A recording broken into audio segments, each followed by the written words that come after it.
En fait, si tu veux postuler à, à côté de... En fait, dans les pays qui sont autour de la France, tu vois, non? Ne mets pas Paris. Dis que tu restes à la frontière. Ok. Donc, si tu veux postuler au Luxembourg, tu es à Metz. Tu vois, tu es à Metz. C'est ça. En fait, pareil. Si tu veux postuler en Belgique, ben, tu es à Lille.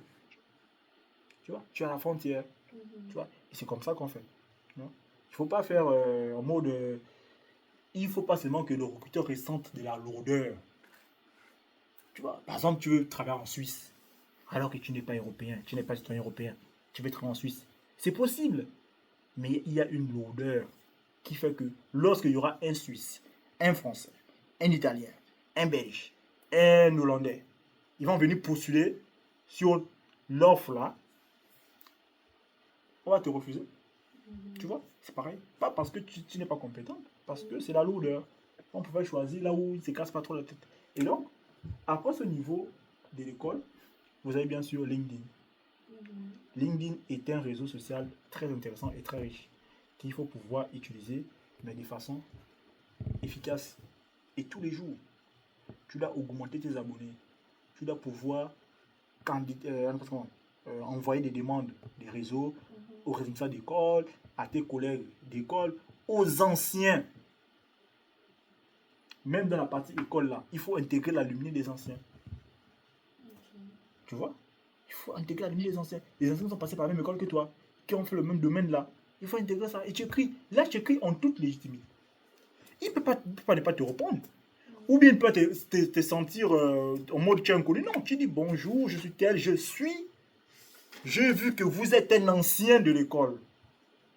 Donc, il va dire ah oui, ah, c'est l'école là, ouais, ouais, ah oui, ça va. Oh, tu dis non, ok, j'ai vu que vous êtes de telle promotion. Moi, je suis de telle promotion.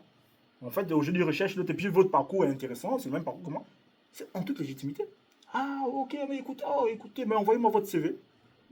Il y a beaucoup des anciens de ton école qui sont responsables aujourd'hui dans l'IT. Pareil pour Anna. Toi, tu cherches l'aéronautique, mais il y a beaucoup qui sont passés par ton école qui font de l'aéronautique. Il faut les chercher. Il faut leur écrire. Hein? Voilà. Donc, il y a ce réseau-là. Mais ce réseau, c'est dans toute la partie catégorie école. Tu vois? LinkedIn, c'est plus riche que ça. C'est même au niveau c'est même au-delà de l'école. LinkedIn, c'est le domaine qui t'intéresse. Tu vois? Tu rencontres des acteurs de ton domaine. Moi, par exemple, je suis dans la data. Tu vois? Donc, c'est légitime. Tu peux m'écrire, une personne peut m'écrire que non, bonjour, je suis dans la data. J'ai vu que vous recrutez, j'ai vu que vous faites en toute légitimité. Tu vois? Ce sera à moi de répondre ou pas, en fonction de la pertinence et si je peux répondre à ton besoin. Tu vois? Mais LinkedIn, il faut utiliser à fond. C'est comme je vous ai dit, quand vous candidatez, il y a souvent, qu'est-ce qu'ils font, les entreprises, c'est que c'est une personne qui met l'offre. Donc, quand il met l'offre sur LinkedIn, là, oui, tu peux écrire à la personne qui a